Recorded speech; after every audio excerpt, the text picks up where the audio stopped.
The commission revealed decades of pain and suffering in residential schools, but also showed us the terrifying statistics of being a child in one.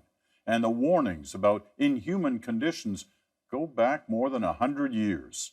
Senior correspondent Adrian Arsenault has more on that. Looking back at it now, some of the facts about residential schools in this country are headline-making travesties that somehow just bypassed the bulk of Canadians over the years. To hear them now is to not even really be able to process them properly. Here's one.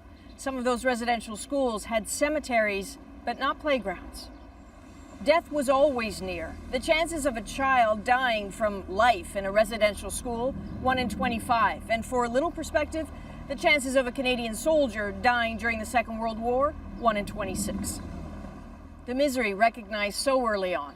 According to Saturday Night Magazine, telling a story about residential schools back on November 23rd, 1907, Indian boys and girls are dying like flies. Even war seldom shows as large a percentage of fatalities as does the education system we have imposed on our Indian wards.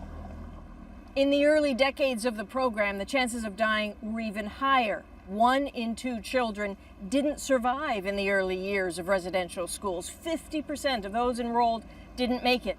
And yet, these schools stayed open for at least another 60 years. Of course, the children weren't always considered children.